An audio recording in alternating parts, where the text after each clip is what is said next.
주님께서 나라요 오고 계시네.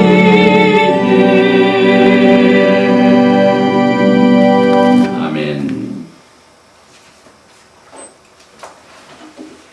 예슈와 하마시약 마라나타 우리 예수님께서는 속히 오십니다. 오늘은 토라 신앙의 아름다운 메시지 두 번째 강의로 직분을 지킨 제사장의 미래라는 제목을 가지고 같이 연애를 나눕니다. 오늘 이 나누는 말씀은 우리 예수 그리스도의 신부들에게 어떠한 직책이 앞으로 주어지게 될 것인가 하는 사실을 토라 속에서 발견하게 됩니다. 왜냐하면 우리 예수와 메시아께서는 지금 속히 오시고 계시기 때문에 그렇습니다. 말씀을 나누기 전에 작년 2008년도는 이 토라 속에 숨겨진 이 절기의 이 때를 중심으로 생각을 해보면은 안식년이었습니다. 그것을 쉐미타이어라고 합니다. 그런데 놀랍게도 다음 안식년이 시작되는 해가 이제 7년 후기 때문에 2015년이 됩니다.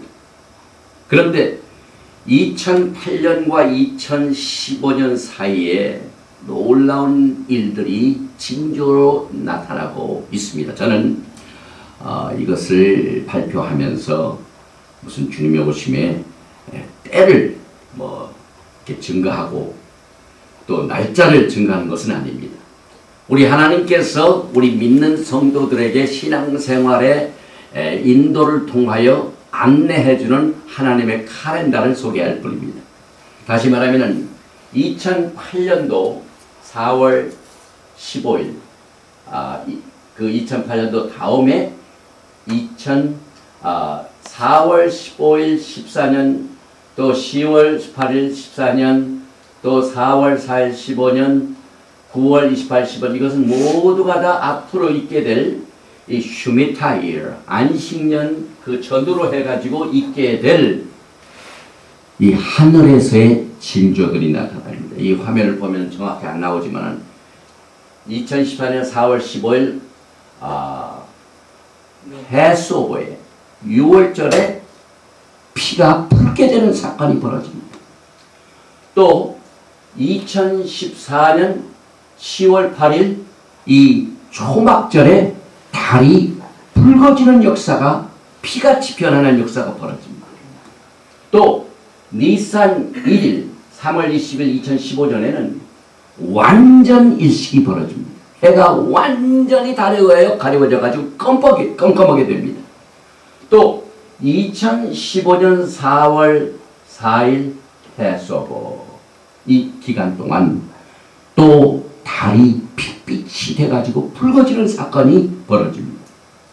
또 2015년 9월 13일 나팔절에는 이렇게 또 일식이 벌어지고 2015년 9월 28일 수콧 초막절에 또 피가 달이 피같이 붉게 되는 블러드문 이와 같은 사건들이 벌어지는 것을 우리는 나사의 자료를 통하여 계산해 보니까 절기 속에서 이렇게 나타난 사실을 우리는 발견하게 됩니다.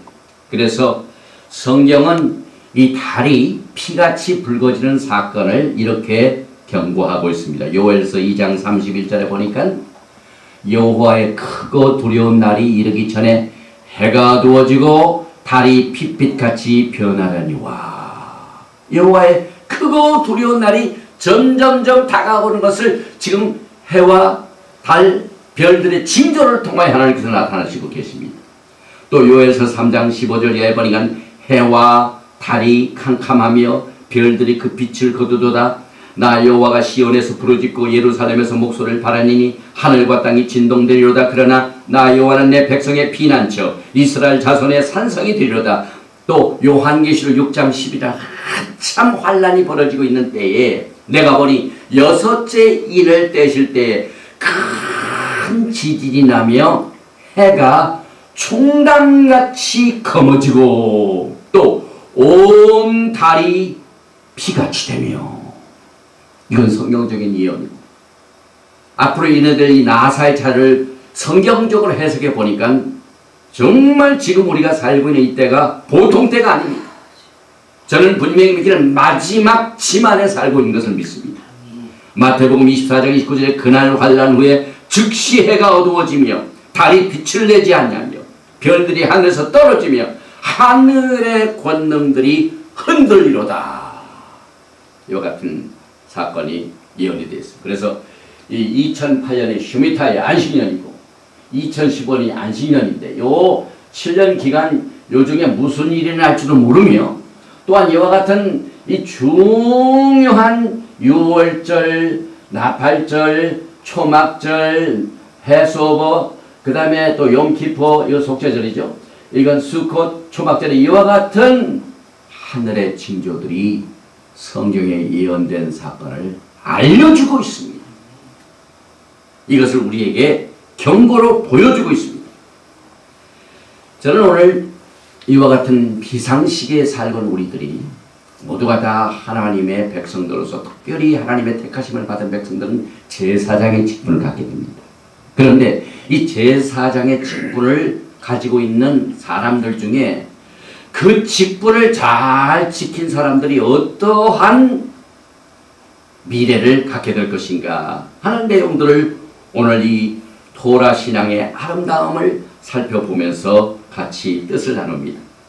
에스겔서 44장 15절과 16절을 보면은 이스라엘 족속이 그릇하여 나를 떠날 때 사독의 자손 레위 사람 제사장들은 내 성소의 직분을 지켰은즉 그들은 내게 가까이 나와 수종을 들되 내 앞에 서서 기름과 피를 내게 드릴지니라. 나 주 여호와의 말이니라. 그들이 내 성소에 들어오며 또 내 상에 가까이 나와 내게 수종들어 나의 맡긴 직분을 지키되. 이 에스겔서 44장은 앞으로 예루살렘에 서게 될 제3성전이 아닙니다. 제3성전이 끝나고 난 뒤에 제4성전인 우리 주님께서 영광의 휴거와 또한 지상재림을 다 이루시고 난 뒤에 이 땅에 영광의 메시아닉 왕국을 세우시고, 그때 성전이 세우시는데 이 성전은 우리 예수께서 세우십니다. 그리고 그 성전의 직분을 맡게 될 제사장들이 어떤 사람인 것을 여기서 발표하고 있습니다. 여기서 주님께서 사독의 자손 레위 사람 제사장들이, 특별히 이 사독의 자손 레위 사람 제사장들이 뽑히게 되는데, 왜 수많은 제사장들 중에 사독의 자손 레위 사람 제사장들만 이것을 감당하게 될까? 예수님께서 직접 그들만 내 직분을 네가 잘 지켰은즉 내가 너를 사용하겠다. 제사장은요 아무나 세워지는 게 아닙니다. 반드시 하나님이 세우십니다. 또한 절기는 아무나 인간이 만드는 게 아니에요. 교회가 만드는 게 아니에요. 역사가 만드는 게 아니에요. 사람의 전통과 나라와 왕국, 어떤 나라도 마음대로 하나님의 절기를 만들 수가 없습니다. 하나님께서 사람들을 만나시기 위해서 특별히 나를 제정해서 만나주시는 하나님의 절기입니다. 또 하나님의 만날 성소는 더럽혀지면 안 됩니다. 항상 정결하고 깨끗하고 점이나 흠이나 이 티가 없어야 됩니다. 그래서 메시아 왕국 시대의 성전에서 예수님이 직접 세우신 성전에 섬기게 될 제사장들이 어떤 사람들이 뽑히고 어떤 사역을 하게 될 것인가 하는 것이 오늘 이 말씀의 내용인 것입니다. 제일 먼저 이것을 우리가 알기 위해서 레위기 24장 22절을 보면은 하나님께서 주신 이 토라는 하나밖에 없다는 사실을 알게 됩니다. 레위기 24장 22절에 외국인에게든지 본토인에게든지 그 법을 동일히 할 것은 나는 너의 하나님 여호와민이라. 어떤 사람들은 토라 이것은 유대인들만 지키는 거야. 토라가 유대인들에게만 전성물로 알고 교회와 토라는 관계가 없다고 생각하는 사람들이 있어요. 그러나 이 토라를 공부해 보면은 하나님이 세우신 절기도 예수와의 절기, 여호와의 절기지 이스라엘의 절기가 아니며, 또 하나님께서 세우신 이 토라도 외국인이든지 본토인에게든지 그 법을 동일히 한다고 말씀하고 있습니다. 왜냐하면 토라는 하나밖에 없습니다. 성경은 이방인들에게 절대로 유대인들이 지키는 것과 다른 절기를 주신 적도 없습니다. 그래서 여호와의 절기라고 말씀하고 있습니다. 하나의 칼렌더밖에 없고 하나의 하나님의 토라밖에 없습니다. 그래서 토라나 토라 속에 나오는 절기나 이 모든 것들은 유대인이나 이방인들이 다 같이 지켜야 할 하나님의 말씀인 것입니다. 로마서 3장 29절에 하나님은 홀로 유대인의 하나님뿐이시니요 또 이방인의 하나님은 아니시니요 진실로 이방인의 하나님도 되시느니라. 이방인들도 여호와의 절기 하나님의 토라를 다 동일하게 받게 된다 이 말입니다. 그러므로 이방인들이 예수와의 절기를 지키는 것은 히브리 뿌리 사상에서 볼 때만 성경적입니다. 다른 것을 통해서 보면은 이건 우리와 관계없다고 생각합니다. 그래서 이 본 강의를 통하여 우리가 히브리 뿌리 사상을 통하여 성경을 해석하는 이유가 바로 여기에 있습니다. 또한 복음서나 서신 그 어느 곳을 보아도 이방인들만이 따로 지켜야 할 독립된 절기나 토라를 주신 적이 없습니다. 신약에 와가지고 새로운 법이 생기고 새로운 시간이 생기고, 과거에 유대인들이 쓰던 것은 이제 다 끝났고 유대인들은 끝났고 우리가 새롭게 시작되는 칼렌더가 이거다라고 성경을 통해서 주신 적은 없습니다. 사람은 만들었지, 또 교회를 만들었지. 자기네들이 좋을 대로 이방인들이 섬기는 적당한 절기에 붙여가지고 칼렌더를 만든 적은 있지만은 성경을 통해서 복음서나 다른 서신에 정해진 하나님의 절기가 없습니다. 사도시대에는 히브리 뿌리를 따라서 유대인이나 이방인들이 다 같은 예수와의 절기를 지켰습니다. 그들은 안식일날 회당에 가서 예배를 드렸고 70년 성전이 무너지기 전까지는 성전에서 모였고 1년 중에는 꼬박 1년에 3번 무교절, 또 다음 주일에 우리가 지키게 될 오순절, 초막절 1년에 3번은 전부 예루살렘에 와서 절기를 지켰습니다.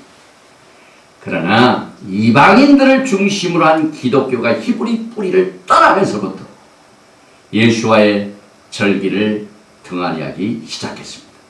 물론 사도들이 성도들에게 여호와의 절기를 지키라는 명령은 없지만 동시에 그 지나간 것은 다 예루살렘이나 이스라엘이나 이런 사람들에게만 독한 것이기 때문에 이런 절기는 지키지 말라고 한 적도 없습니다. 오히려 지키는 것을 판단하지 말라, 이것을 밝히고 있습니다. 골로새서 2장 16절과 17절에 그러므로 먹고 마시는 것과 절기나 월삭이나 안식일에 누구든지 너희를 평론하지 못하게 하라. 이것들은 장래일의 그림자이나 몸은 그리스도의 것이니라. 이 모든 것이 다 앞으로 오실 메시아 예수와의 그림자요, 예수님이 오시면 몸 자체다 이 말. 그래서 레위기 21장부터 24장은 히브리 뿌리 사상의 핵심이 되고 있습니다. 여기에 본심이 있어. 그래서 우리가 지난 주일에 첫 번 메시지 그것을 나눴습니다. 21장은 하나님께서 특별히 택하신 하나님의 사람인 제사장에 대한 법규가 나오고, 또 23장은 하나님의 사람들을 만나기 위하여 특별히 정해진 시간과 장소가 구별되어 있고, 또한 24장은 만나야 할 성전은 깨끗해야 되기 때문에 점이나 흠이나 이것을 다 없애야 된다는 이와 같은 내용들을 우리는 살펴봤습니다. 그런데 앞으로 세워질 제3성전은요, 적그리스도가 더럽힙니다. 제3성전에 완전히 3년 반 기간 중에 갑자기 적그리스도가 나타나서 내가 하나님이라 나를 숭배하라 하기 때문에 하나님은 철저하게 제3성전은 완전히 파괴시킵니다. 과거에 예수님께서 돌아가시기 전에 6월절 행사 때 무교절 기간 하나님께서 세우신 모든 법도를 하나하나 이루시면서 했는데 그 전에 예루살렘에 오셔서 먼저 하신 게 뭡니까? 성전을 청소하셨습니다. 돈 바꾸는 자, 장사하는 자들 전부 이 강도의 구렬로 하나님의 집을 내 집은 만민이 기도하는 집이라 청소했습니다. 그래서 이제 이것을 다 청소하시고 난 뒤에 지금 에스겔서 44장에 나오는 하나님께서 직접 예수님께서 직접 세우신 이 성전, 이 다가오는 천년왕국 시대의 성전에서 이제 세우게 될 이 제사장 내용을 한번 보십시다. 에스겔서 44장에 보니까 1절과 2절입니다. 그가 나를 데리고 성서 동양한 바깥문에 들어오시니 그 문이 닫히었더라. 항상 예수님께서는 지상 재림하시고 예루살렘에 들어오실 적에 동문을 향하여 들어오십니다. 여호와께서 내게 이르시되 이 문은 닫고 다시 열지 못할지니 아무 사람도 그리로 돌아오지 못할 것은 이스라엘 하나님 나 여호와가 그리로 들어왔습니다. 그러므로 닫아둘지니라. 지금 예루살렘에 가서 동쪽 문을 다 보면은 문이 닫혀 있습니다. 이것 때문에 그렇습니다. 앞으로 예수님께서 동문을 향하여 동문을 통해서 들어오십니다. 그리고 성전은 동을 향하여 있습니다. 동감난산 쪽으로 이렇게 향하고 있습니다. 또 재림하실 예수님께서 동문을 통해 예루살렘에 들어오시는 것을 이 에스겔서는 뭐라고 얘기했냐면 에스겔서 자체가 에스겔이 솔로몬 성전을 다 잘 알고 있었습니다. 그런데 이제 480년 후에 느부갓네살 왕에 의해 불타버립니다. 그래서 에스겔은 이때 이것을 직접 목격한 사람입니다. 솔로몬이 세운 이 성전이 불타 없어가지고 완전히 없어지고 자신도 포로로 잡혀가 지금 바벨론 포로 생활하면서 이 환상을 보게 됩니다. 이게 보니까 이제 성전 제사 시대의 모습입니다. 이게 이제 성전 문이죠. 사람들이 와서 나팔을 불고 제사장들은 여기서 이제 여기 제단입니다. 그런데 이 제1성전이 느부갓네살 왕하여 완전히 불타 없어버립니다. 그러므로 이 에스겔은 자기 자신이 이 솔로몬 성전을 직접 보았기 때문에 메시아 왕국에 세워질 이 성전에 대한 이상을 하나님의 은혜로 더 잘 이해를 합니다. 그는 이미 성전의 내용과 구조를 잘 알고 있었기 때문에 앞으로 있게 될 제4성전 천년왕국시대의 성전의 모습을 보니까 비슷합니다. 그래서 그가 받은 은혜가 더 진하게 됩니다. 예수님께서 왕으로 재림하셔서 만국을 다스리시고 또한 예수님께서 직접 성전을 세우셨기 때문에 자기 자신이 지금 현재 불타버린 성전 후에 포로 생활하면서 낙심되고 절망된 이것이 다 사라집니다. 하나님께서 다시 성전을 세우실 것을 합니다. 그것도 헤롯 성전이 아니라 3500년 후에 있게 될 천년왕국시대의 성전을 에스겔이 보게 됩니다. 그래서 성경은 토라를 통하여 메시아께서 지금 오시고 계신다. 주님께서 지금 오시고 계신다는 사실을 이 토라 속에 구석구석에 숨겨놔가지고 재림의 메시지로 가르쳐 있습니다. 사실 이 토라 속의 7절기는요 주님 오심을 준비한 겁니다. 스가랴서 6장 12절과 13절을 보니까 이제 성전을 누가 세우는가 하는 내용을 에스겔은 성전을 보았고 스가랴는 고하여 이르기를 만군의 여호와께서 말씀하시되 보라 순이라 이름하는 사람이 자기 곳에서 돋아나서 여호와의 전을 건축하리라. 여기서 순이란 말은 무슨 순자 박순이 동순이가 아니라 이 성경을 순이라고 해석하는데 루트 뿌리입니다. 뿌리에서 예수님의 이름이 뿌리입니다. 그러니까 순자가 아니라 루트가 여호와의 전을 건축하는데 그가 여호와의 전을 건축하고 영광도 없고 그 위에 앉아서 다스릴 것이요 또 제사장이 자기 위에 앉으니 이 두 사이에 평화의 언원이 있으리라 하셨다. 스가랴는 누가 성전을 세울 것인가 하는 것도 예언하고 있습니다. 그래서 이것이 이제 제3성전 연구소에서 이렇게 바라보고 있는 제4성전인데 규모가 조금 다릅니다. 더 웅장합니다. 그래서 예수님이 직접 순가한 이 뿌리에서 돋아나는 것이 바로 예수님입니다. 예수님이 예수와께서 세우신 성전을 말합니다. 그리고 이 모습도 조금씩 다 다릅니다. 보니까 쭉 여기 이제 동쪽이죠. 여기 쭉.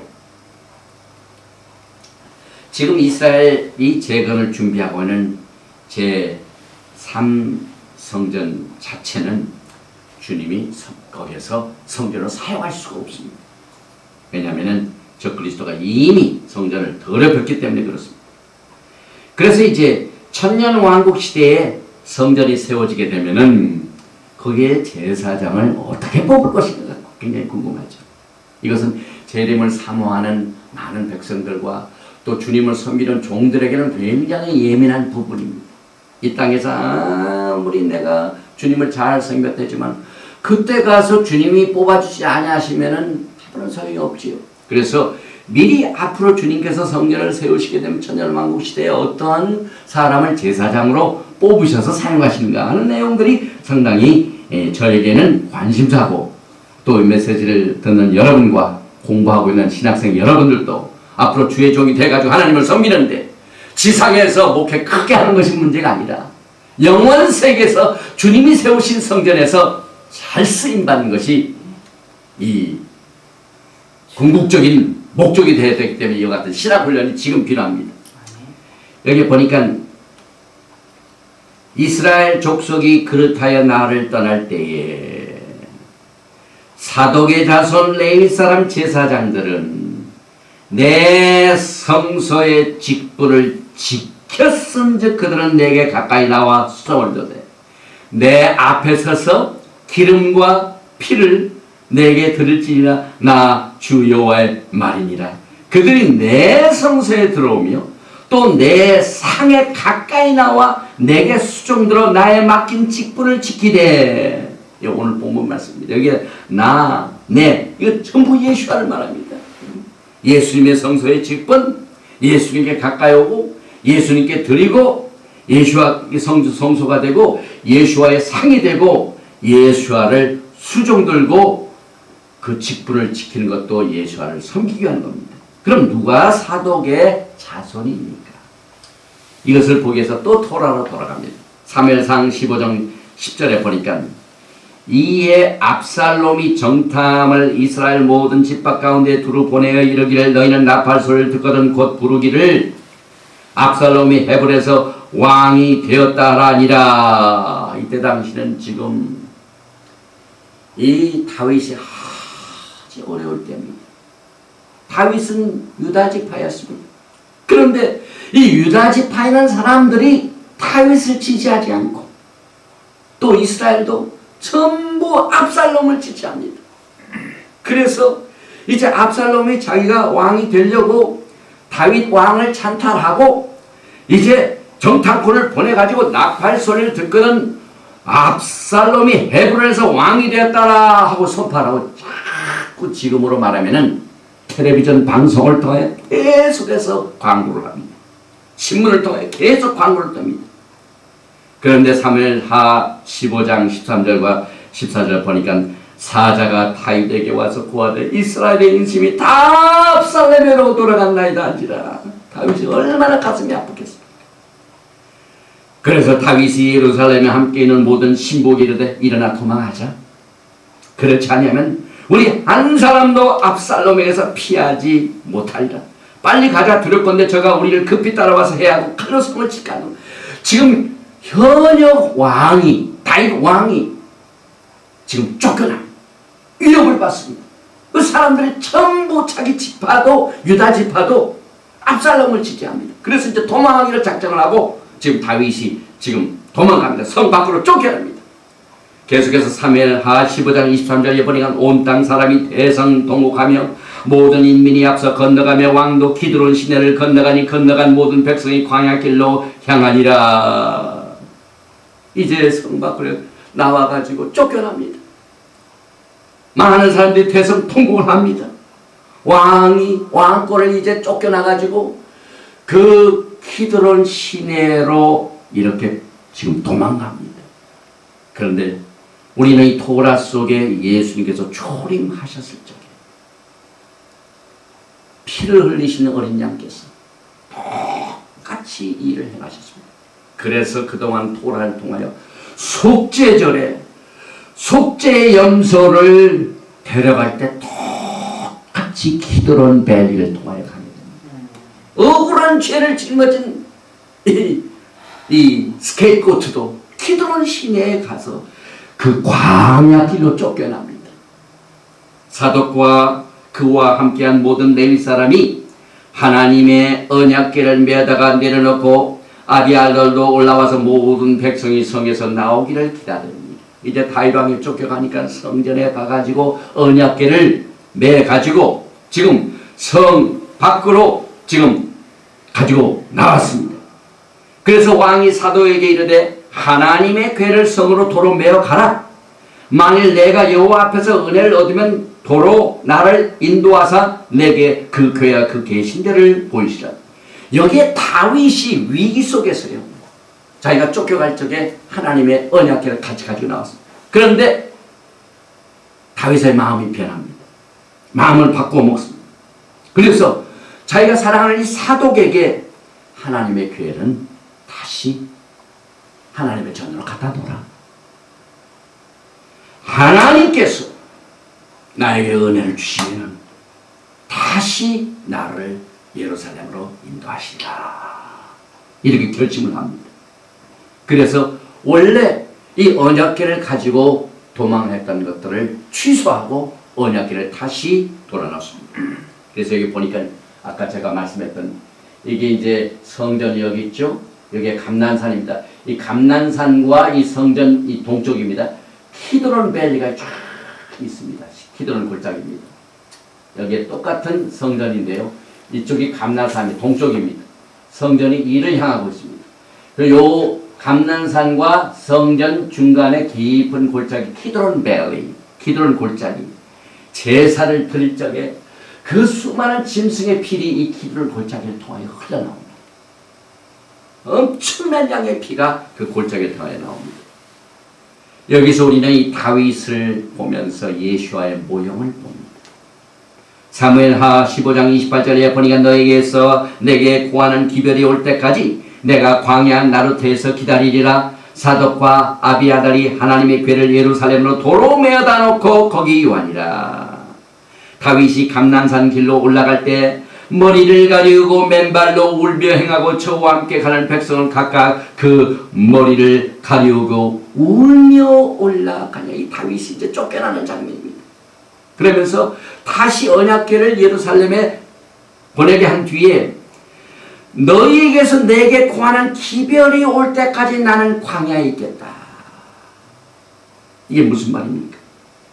왕이 이제 통화하면서 예루살렘에서 나에게 다시 컨펌을 해줄 때까지, 압살롬이 정권을 빼앗고 내 대신 왕이 되려고 하는 모든 것들이 다 숲으로 돌아가서 이제 안전합니다 하고 나오게 기별할 때까지 나는 광야에서 머무르겠노라.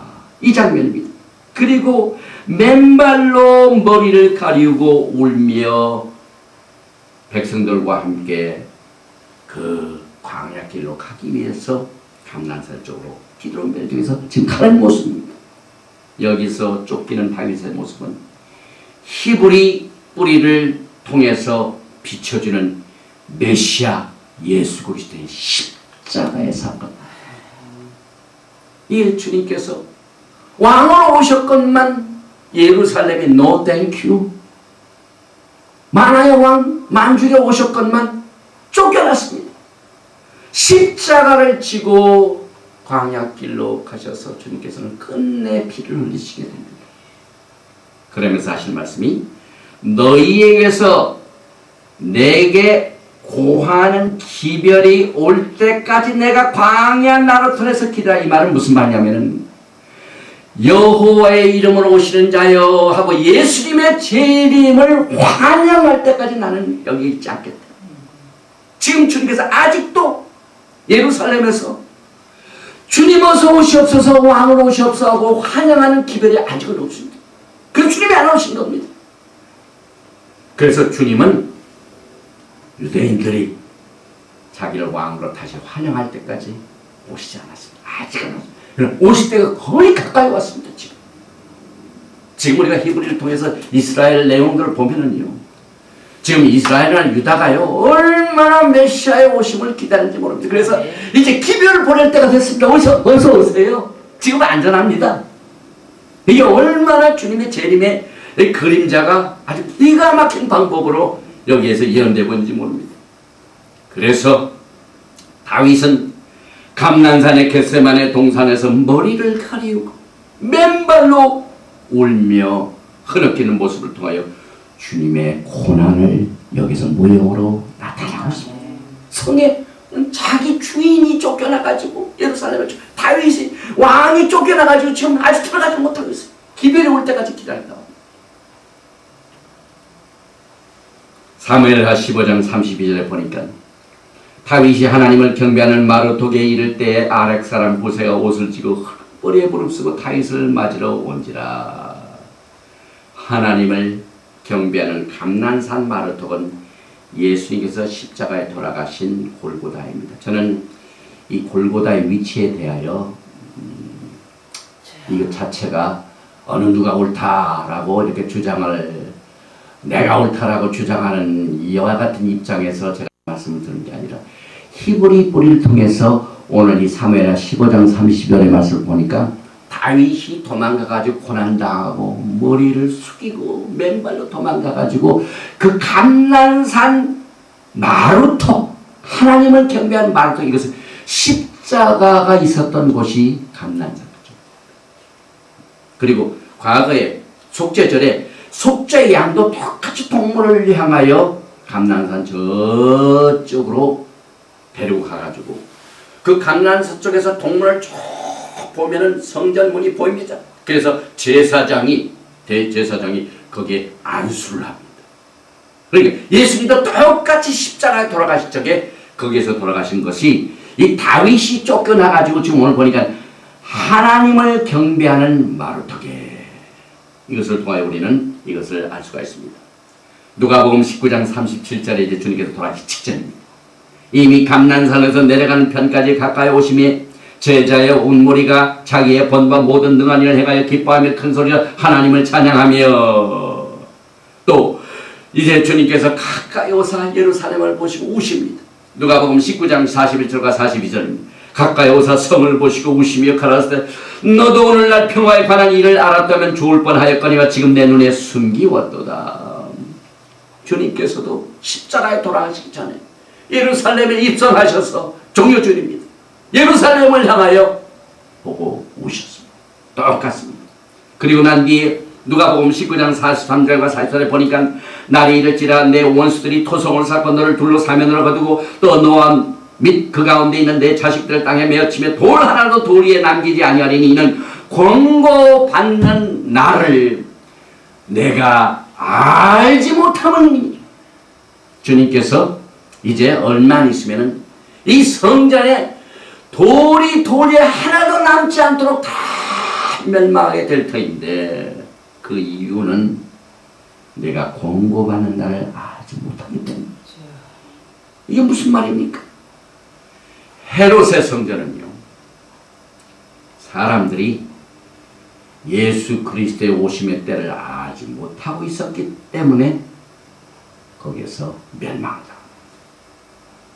마찬가지로 여기서 이 권고받는 날이라는 건 time of thy visitation, 사람과 하나님의 만나는 시간이 따로 있습니다.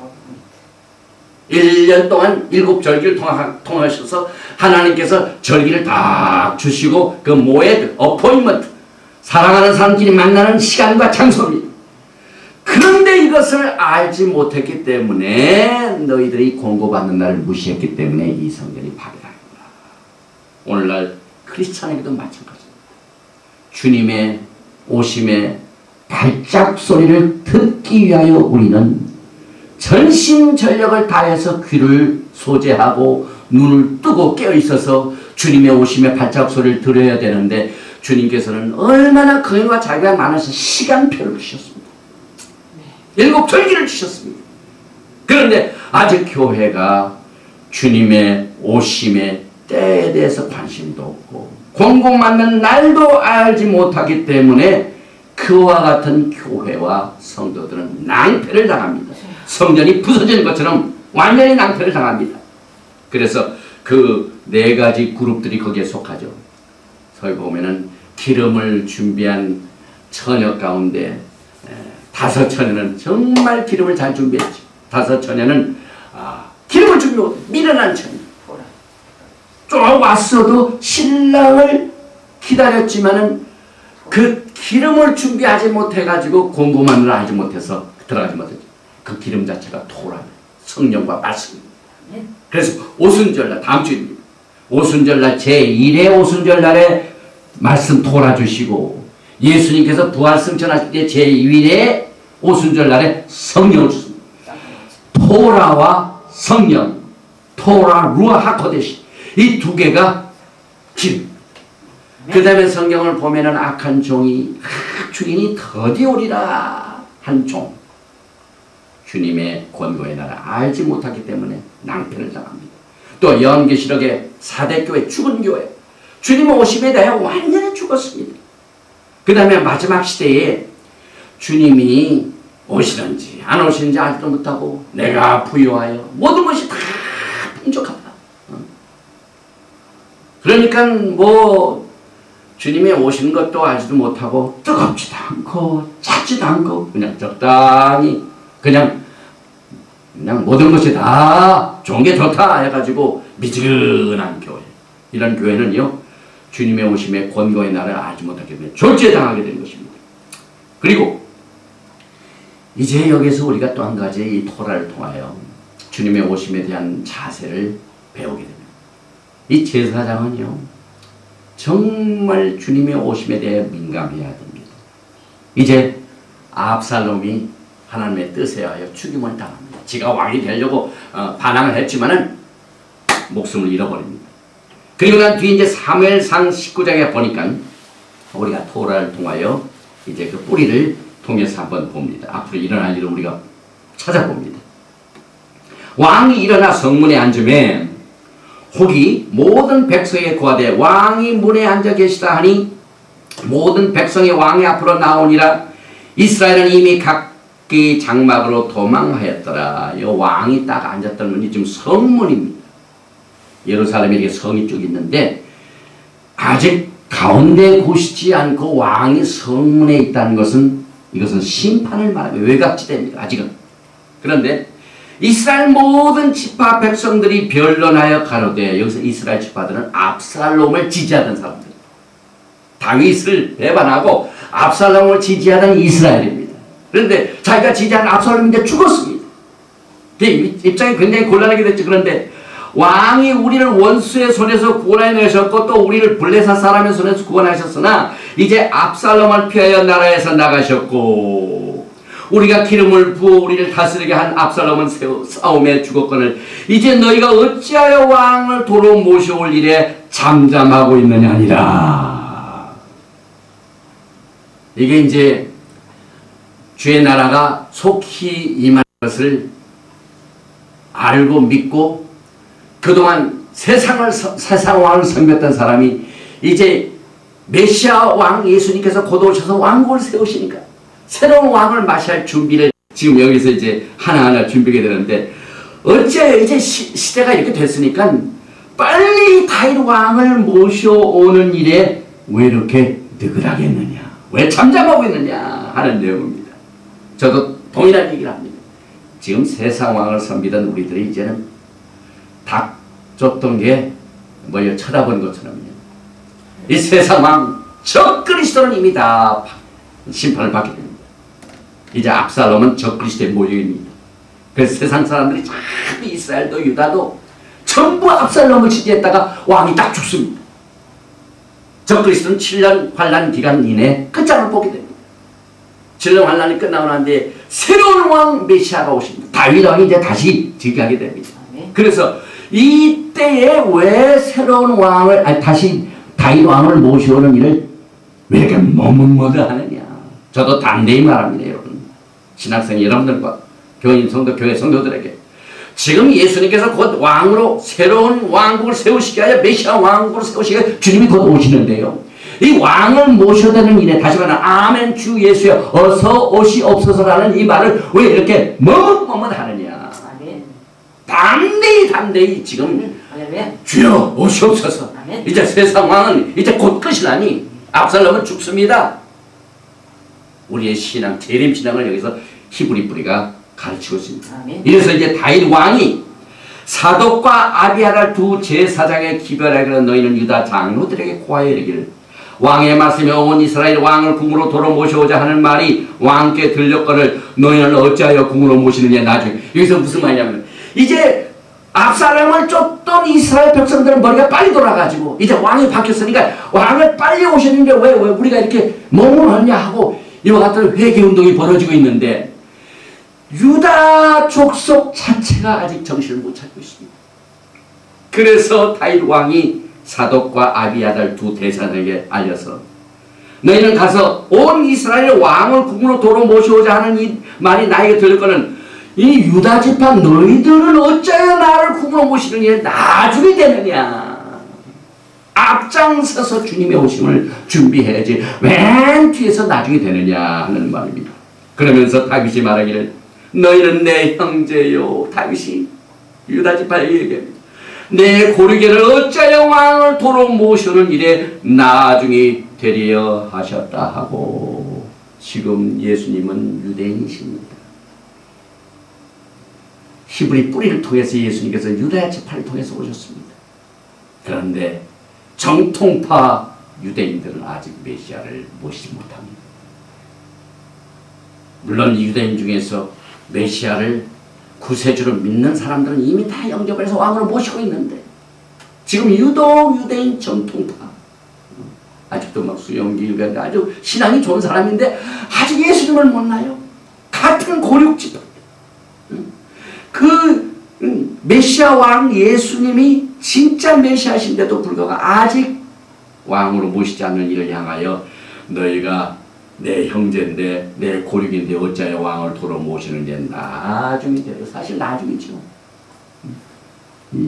얼소톡스주 정통파 유대인들이 나중에 7년 환란 기간 동안 그걸 알지 못하가 이 아마게돈 전쟁터에서 예수님께서 그들 파니까 그때서야 맨 나중에 와가지고 예수님을 왕으로 모셔야 되게 됩니다. 이게 다 토라에 이렇게 예언이 되어 있습니다.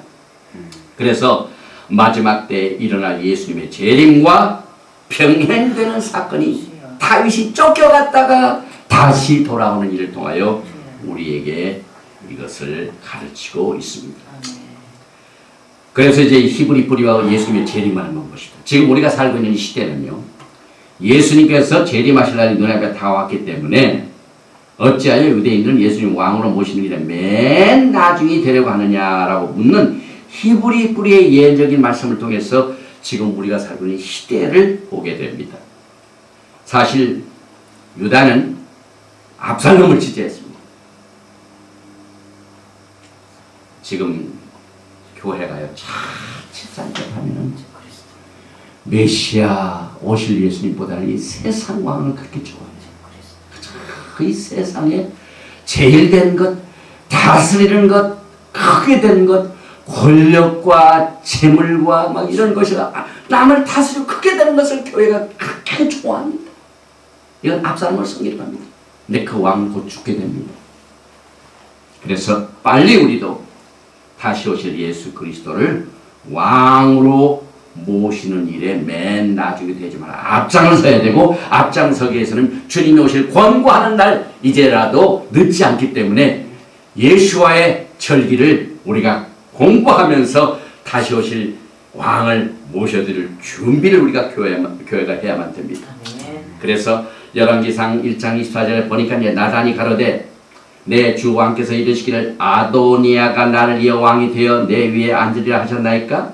저가 오늘 내려가서 수소와 살찐 송아지와 양을 많이 잡고 왕의 모든 아들과 군대 장관들과 제사장 아비아다를 청하였는데 저희가 아도니아 앞에서 먹고 마시며 아도니아 왕 만세를 불렀나이다. 제사장 중에 아도니아 앞에서 아비아다를 초청을 받아가지고 거기하고 같이 놉니다. 그러나 왕의 종 나와 제사장 사독과 여호야다의 아들 분야의 왕의 종 솔로몬은 청치 아니하였사오니 이것이 내 주왕이 하신 일이니까 그런데 왕께서 내 주왕을 이어 그의 앉을 자를 종에게 알게 하지 아니하셨나이까. 여기서 우리가 이제 다윗이 죽을 때가 다 됐습니다. 그래서 그 아들 솔로몬이 왕이 됩니다. 그런데 그 다윗 왕에서 솔로몬 왕으로 왕권이 이어지는 가운데 또 예언적인 내용이 있습니다. 심각한 정치적인 움직임이 엿보이고 있습니다. 이제 솔로몬이 다윗의 후임자로 왕이 됩니다. 그런데 솔로몬 왕을 지지하지 않는 제사장들이 있습니다. 그래서 아도니아를 지지할 것인지를 결정해야 하는 중요한 정치적 상황이 오늘 제가 말씀드린 내용입니다. 제사장 아비아달은 아도니아를 지지했지만 사독은 다가올 일을 살펴서 하나님의 축복을 받아서 다윗 왕의 후계자 솔로몬을 지지하게 됩니다. 그래서 하나님과 다윗 왕을 충성스럽게 섬긴 제사장 사독이 앞으로도 쓰임을 받게 됩니다. 그래서 여러분과 저는요, 세상 왕과 메시아 왕 중에서 어떤 환경의 어려움이 있다 할지라도 세상 왕보다는 우리 예수와 메시아 왕께 충성을 다해야 됩니다. 이 충성 하나를 보십니다. 이것으로 인하여 앞으로 앞일이 결정되는데 앞으로 일어나게 될 이 시대는요, 영원 세계입니다. 영원 세계입니다. 지금은 그냥 70년, 80년입니다. 지금 한국에서도 얼마나 정치적인 이 비극적인 일들이 벌어집니다. 저도 어저께 비행기를 타고 늦게 와가지고 그저께입니까? 금요일날 저녁에 늦게 와가지고 들은 소식입니다. 지금 한국의 정치선상이 얼마나 비극적입니다. 그것을 보더라도 우리는 이 세상 왕을 섬길 아버지 하나님께서 우리에게 주신 그 특별한 하나님의 지혜를 통하여 세상 왕을 섬길 것인지 메시아 왕을 섬길 것인지 빨리 결정하라고 사인을 주신 겁니다. 세상 왕들의 말로가 그렇습니다. 세상 왕을 떠나든 우리들의 말로도 그렇게 된다 이 말인데 지금은 보이지 않지만은요, 우리의 생각과 우리의 모든 영원 세계를 다스리는 예수와 왕을 지금 우리가 섬겨야 됩니다. 그래서 예수님을 수종을 들며 직분을 지키는 이 에스겔서에 보면은요, 제사장들의 공적인 책임이 있습니다. 이제 앞으로 우리가 주님으로부터 직접 쓰임을 받는 공적인 책임이 뭔가?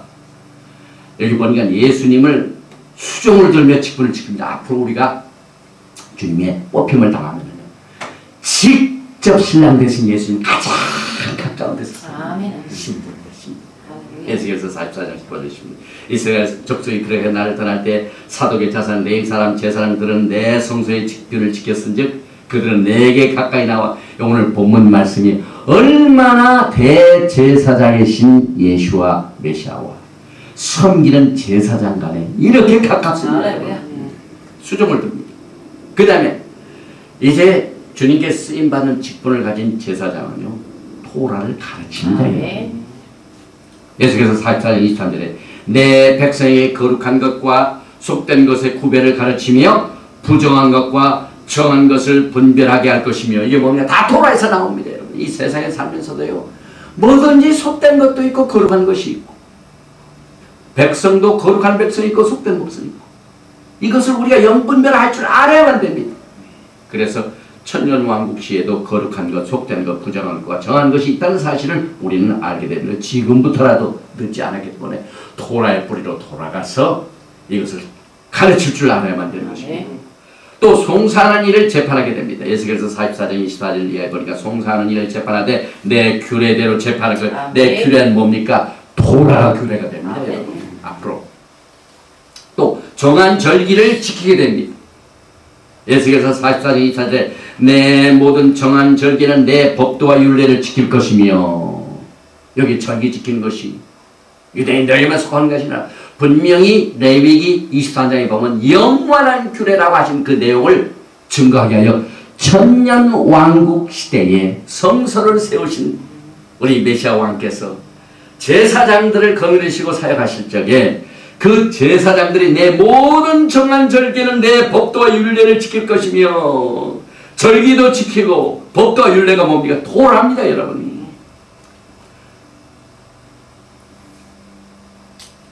또 에스겔서 44장에 보니까 또 내 안식일을 거룩해 하며, 천년왕국으로 돌아가면은요 안식일 지키는 것이 회복이 됩니다. 히브리서 13장 8절에 예수 그리스도는 어제나 오늘이나 영원토록 동일하십니다. 하나님께서는 토라를 주셔가지고 옛날에 주셨던 안식일은 지금은 안 좋으니까 못 쓰고 있다가 이제 예수님이 오시니까 그때 또 다시 회복이 돼. 그게 아닙니다.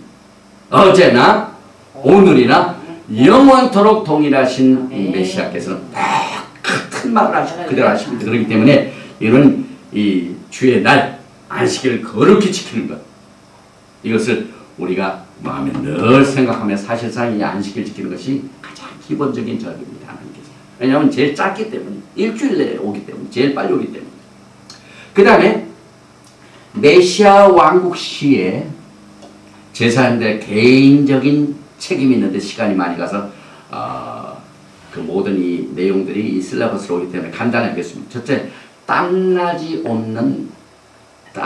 않는 가는 베옷을 입습니다. 에스겔서 44장 17절과 18절에 이제 앞으로 천년왕국 시에 제사장들이 여러분과 제가 제사장이 되고 주님을 가장 가까운 데서 지성소에서 주님을 모시고 수정적으로 섬길 때 옷이 그들이 안뜰문에 들어올 때와 안뜰문과 전안에서 수정을 다 되면 양털 옷을 입지 말고 가는 베옷을 입을 것이니 가는 배관을 머리에 쓰며 가는 배 바지를 입고 땀나게 하는 것을 허리를 동이지 말 것이며. 이게 무슨 말입니까?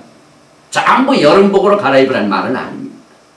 여기서 땀나게 하는 것으로 허리를 동이지 말라는 이 옷의 내용은, 성경이 말하는 땀은요, 영으로 일을 하지 아니하고 영으로 쫓지 아니하고 육신으로 쫓아내는 모든 일입니다. 지금 우리들의 마음이 열심히 땀내면서 일해서 하나님께 쓰임받는 걸 알지요? No way. 하나님께서는 땀 흘리는 것보다는 성령의 영을 따라서 할렐루야. 육신의 일이 판치는 게 얼마나 많은지 모르겠어요. 그래가지고 막 땀나는 일을 막 자랑을 합니다. 그냥 막 전 세계 자랑하면 이거 봐라, 이건 이렇게 그거 이렇게 해가지고 우리가 이렇게 일을 많이 했다 하면 막 땀나는 일을, 그 땀나는 일을 하나도 인정이 안 됩니다. 육신을 쫓지 않고 그 영을 쫓아 행하는 우리에게 율법의 요구를 이루어지게 하려 하시는 하나님의 말씀은 동일합니다. 또 이발을 합니다. 또 안뜰에 갈 때는 포도주를 마시지 않습니다. 또 처녀나 혹시 제사장의 과거에 의한 장가듭니다. 제사장은 처녀 아니면은 혹시 제사장의 과거에게 장가질 것이요. 그러니까 천년왕국 시대에 장가가는 일이 있어요. 또 가까운 친척에는 장례식에도 못 갑니다. 시체를 가까이 스스로 더럽히지 말 것이며, 왜냐하면 시체를 가까이 한다는 것은 우리가 사람이 죽으면 가서 같이 슬퍼해 주는 것은 참 정한 이치죠. 그러나 특별히 제사장은 이 시체를 가까이 합니다. 죄의 궁극적인 결과의 모습이 영적인 의미입니다. 죄를 미워할 줄 알아요. 죄를 가까이 하지 말라 하는 내용입니다. 또 그때는 장수합니다. 이사야서 65장 20절에 거기는 날수가 많지 못하여 죽는 유아와 수완이 차지 못한 노인이 다시는 없을 것이라. 곧 100세 죽는 자가 아이겠고 100살짜리가 어린아이래요. 100세 못 되어 죽는 자는 저주받을 것이라. 장수촌이 생기게 됩니다. 그래서 오늘 우리 주님께서는 직분을 지킨 제사장, 토라를 지킨 생활의 아름다움이다. 왜냐? 주님이 세우신 영원한 나라에서 가장 가까이 대제사장이 우리 예수와 메시아를 수종들게 되는 직분을 받게 되는 이와 같은 신부의 하늘에 들어가기 때문에 그렇습니다. 아멘. 이와 같은 아름다운 법을 이제 다음 주 오순절날 토라를 주셨습니다. 또 몇천 년 흐르고 난 뒤에 예수님께서 다 구속의 사역을 마치고 난 뒤에 승천하시고 난 뒤에 제자들에게 이제 얼마 안 돼서 아버지께서 약속하시겠어요. 떠나지 말고 기다리라 해가지고 열흘이 딱 되니까 마가의 다락방에서 120명이 기다렸더니 주님의 날을 기다리고 주님 말씀 그대로 때를 알고 준비했더니 성령이 임했습니다. 아멘. 그래서 오늘 이 오매를 계산한 43일 이제 앞으로 7일 후에 다음 주 일주일 후에 오순절 날에 샤봇 하나님의 토라가 내렸고 또 성령이 나는 날을 날마다 거룩하게 준비하셔서 영광의 말씀과 영광의 성령으로 영을 쫓아 삶을 살다가 주님의 제사장으로 뽑히게 되시는 여러분과 제가 되시기를 주님의 이름으로 축원